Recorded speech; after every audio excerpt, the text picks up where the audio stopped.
Hola, ¿qué tal? Soy la psicóloga Silvia Álvarez. Un gusto estar nuevamente con ustedes en este día, trayéndoles herramientas de vida a través de este canal y a través de este tema tan importante que hoy vamos a desarrollar. ¿Cómo nos podemos levantar cuando hemos tenido una pérdida?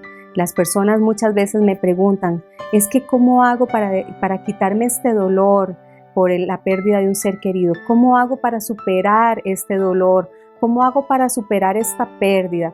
¿Cómo logro levantarme después de que siento que todo se me ha derrumbado? ¿Cómo hago para levantarme, retomar mi vida luego que he perdido la empresa donde le dediqué tanto tiempo o he perdido un trabajo donde dediqué tantos años de mi vida? Y yo sé que en medio de este año que hemos estado viviendo con todo esto de la pandemia, el COVID, en todas las naciones, ha habido tantos duelos y tantas pérdidas, no solamente de cosas económicas y de infraestructura y de empresas, pero también ha habido pérdidas inclusive de muchas cosas a nivel personal, pérdida de seres queridos, pérdida de las familias, de un matrimonio. Y muchas personas preguntan, ¿cómo hago para superar esto? ¿Cómo hago para levantarme después de una pérdida?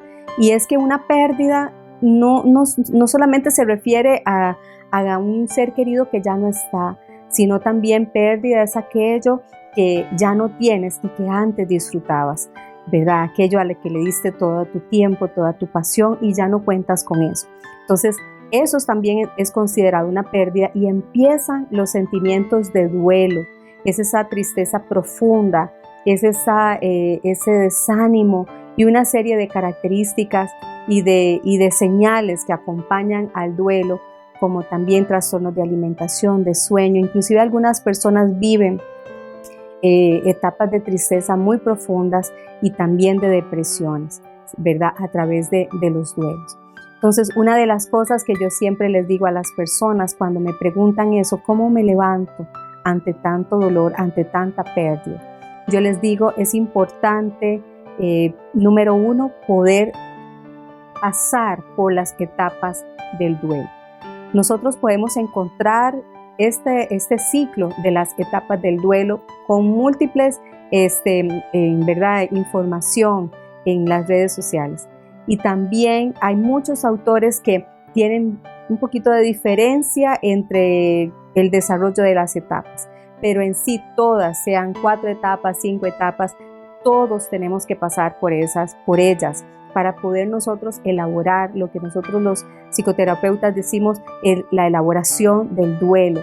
Porque cuando nosotros tapamos una pérdida, esa pérdida, ese dolor, cuando lo hemos tapado, ese dolor salta en otra situación, en otra crisis, en otra pérdida. Aquello que no se superó siempre, siempre, siempre sale a la luz.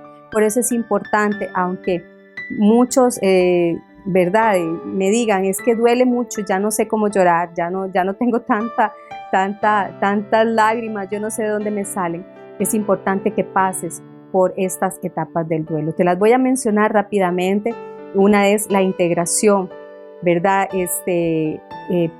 Es cuando nosotros ya estamos saliendo de eso, pero es la primera etapa del duelo, es ese aturdimiento inicial, esa negación, cuando nosotros nos dan esa mala noticia, cuando ese impacto de ese diagnóstico, de esa pérdida de un ser querido, de esa pérdida que estás viviendo, es ese impacto que trae un aturdimiento inicial y también una negación.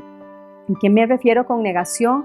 A que tal vez puedes decir, no, eso no me puede pasar a mí, yo no puedo aceptar que esto haya pasado, ¿cómo me dio esta enfermedad?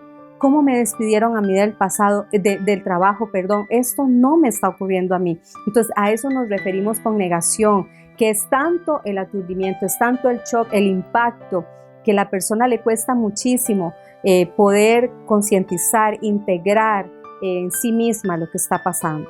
También es otra etapa, ¿verdad? La siguiente es la etapa de lamento, de lamentación, donde la persona empieza a llorar y empieza a ese sentimiento de si yo hubiera llegado antes, mi ser querido todavía estuviera vivo. Si yo lo hubiera cuidado más ahí y yo hubiera estado ahí con él, esto no hubiera pasado. Si yo hubiera puesto más empeño en mi trabajo, tal vez todavía tuviera el trabajo. Entonces empiezas a ese lamento, ¿verdad? Y aparecen lo que yo llamo esta frase, si yo hubiera. Aparece esa frase, si yo hubiera hecho más, si yo hubiera estado ahí, eso no se hubiera consumado. Si yo hubiera estado ahí más tiempo, si yo hubiera ido cuando me llamó, esto no hubiera pasado. Entonces empieza esa etapa de lamento. También hay otra etapa que se llama la etapa de rechazo. Rechazo de esa realidad, no la acepto. Viene también el miedo, ¿verdad? La ansiedad del futuro, miedo a estar solo, miedo a no poderse levantar, miedo al futuro, miedos que empiezan a generalizarse a tal punto que algunas personas quedan en sus casas porque no quieren salir, no quieren relacionarse con nadie. Esta es parte de las etapas del rechazo, miedo, ansiedad, ¿verdad? Empieza esa ansiedad por los miedos, ansiedad al futuro. De hecho, la ansiedad es por exceso al futuro, ¿verdad? Exceso de futuro. Y empieza la persona a preguntarse cómo voy a pagar la casa si no tengo trabajo, cómo voy a traer alimentación si no encuentro trabajo, si ya perdí la empresa, cómo voy a pagar las deudas, cómo es esa ansiedad por una serie de preguntas que se hacen sobre el futuro. También hay otra etapa que es la etapa de la culpa. Entonces la persona se siente culpable por no haber hecho más de lo que tenía que haber hecho. Hay una etapa de enojo, se enoja contra sí mismo, se enoja contra los seres queridos, se enoja contra Dios. Y hay una etapa de resignación. Es una etapa de integración, de resignación, de recobrar la sanidad, la serenidad interior, donde la persona empieza a retomar su vida poco a poco. Por eso, cuando tengas una pérdida, pasa por todas las etapas. Pasa por las etapas. Las etapas no pueden ser 1, 2, 3, 4, no, sino que muchas veces se mezclan entre sí. Y también cuando ya vamos logrando muchas veces recobrar la sanidad y la serenidad interior, muchas veces otra vez vienen tal vez algún miedo y la ansiedad porque se entremezclan. Lo importante es que usted pueda levantarse de cualquier pérdida. Soy la psicóloga Silvia Álvarez y te invito a que puedas dejarme un comentario aquí en el canal de YouTube, puedas darle me gusta y puedas compartir con tus amigos. Nos vemos la próxima semana.